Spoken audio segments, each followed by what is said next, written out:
thiếu gì không em? Em lấy đủ đây rồi. Trứng đó. Anh lấy gì đó?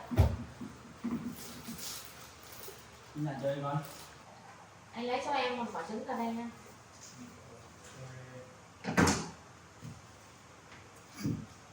Nhà chơi đi con.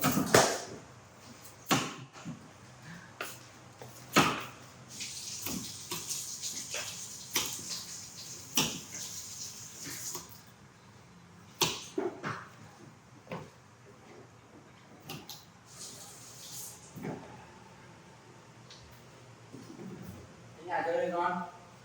Xong rồi con gọi con cơm nhá. Đây, cảm ơn ạ. Con không?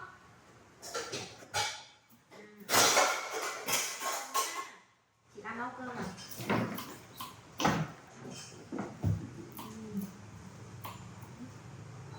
Đây, chị nấu thịt cho con ăn nhé. Cái này không ăn được. À. Lấy cho em một củ hành nào. Cái này luộc không? Đó là được. Vào đây cho em một củ hành đấy. Hành khô á. Hai em đi nhà chơi đi. Con ơi. Con. Có đi đá hành với ba không con? Có đi đá hành với ba không? Hả?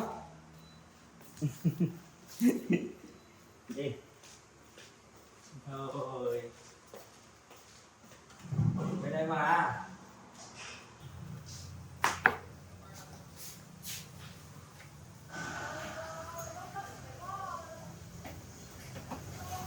Con ơi. Đi nào. Ui ca ơi, đi nào. Con ca đâu?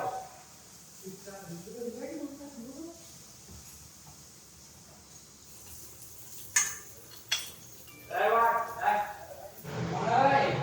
Con số 1 tỷ nấu ăn nào. Củ hành cho em nữa. Đây rồi, em rồi đó. Con lại đi đâu rồi? Chơi đi nào. Con ơi.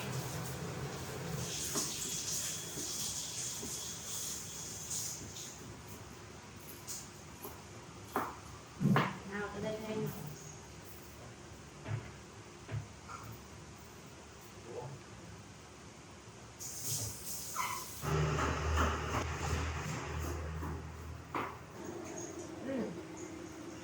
Đây nào. Ra đây chơi đi. Ô, để chị nấu. Chị nấu cơm mà. Đây chơi đi con.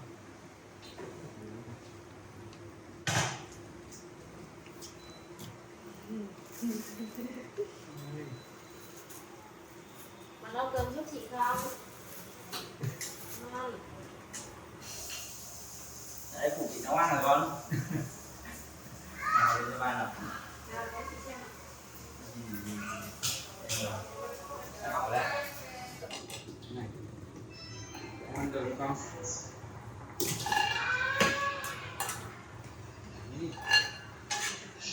Anh bớt giúp em cái thịt cùng vào bên kia. Rồi. Nào, con mong ơi. Đến giờ ăn cơm rồi. Nào, không ăn luôn cô. Đây là cơm rồi.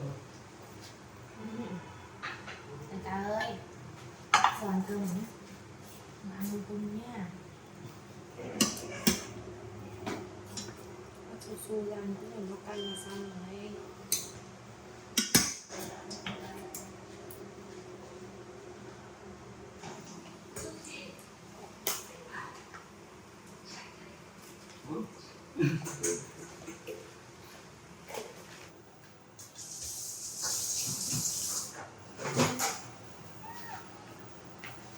Ôi, chưa ăn mà chỉ ăn rồi ấy.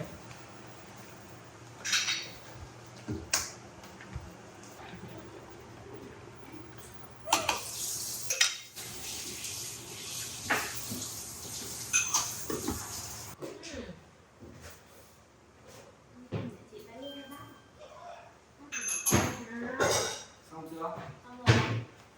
Ăn cơm. Nào đi sang bên đây nào con. Đây. Nào từ từ ngồi đợi đây đi. Ca ơi. Đợi ba nhá. Đấy ngồi đây đợi ba nhá. Biết thôi. Nào, cái nóng. Để chị gọi lại đây. Ồ, ngon. Ngon lắm. Nào, đây đi. Ăn nhé. Nào, ngồi đây. Nào, nó ngồi lại đây để chị xem nào. Ngồi đây. Nào. ra lấy cơm nha em ơi. Nào con ăn đi. Ngồi đây. Đó mày à, để chị xếp cơm nhá. Ơi, đây. Ơ, nói lại. Anh nắm đi, anh nắm cơm. Ừ, đói rồi hả? Đợi đi. Anh em nói lắm à. Nào, để đâu. Để sóc su su cho ăn trước nhá. Đây. Đây, của con đây. Ăn đi mon. Su su ngọt lắm đấy. Chị vừa mới đi thu hoạch về đấy.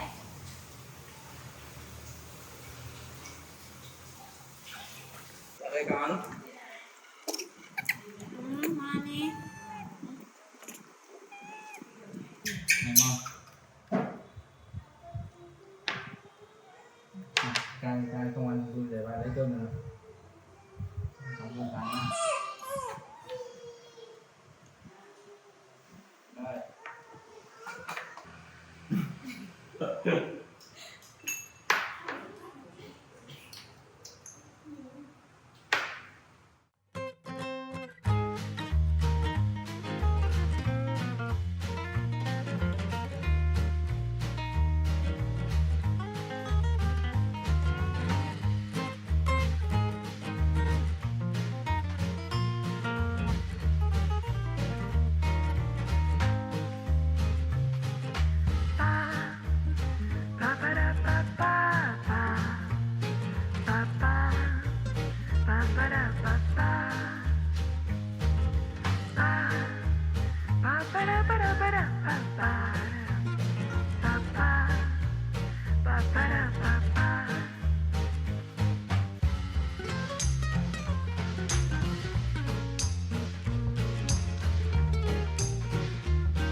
Ngon rồi. Ăn đi. Mang với cả can cơm để chị lấy hậu quả ra trắng miệng nhá. Lại còn lấy của em can đấy.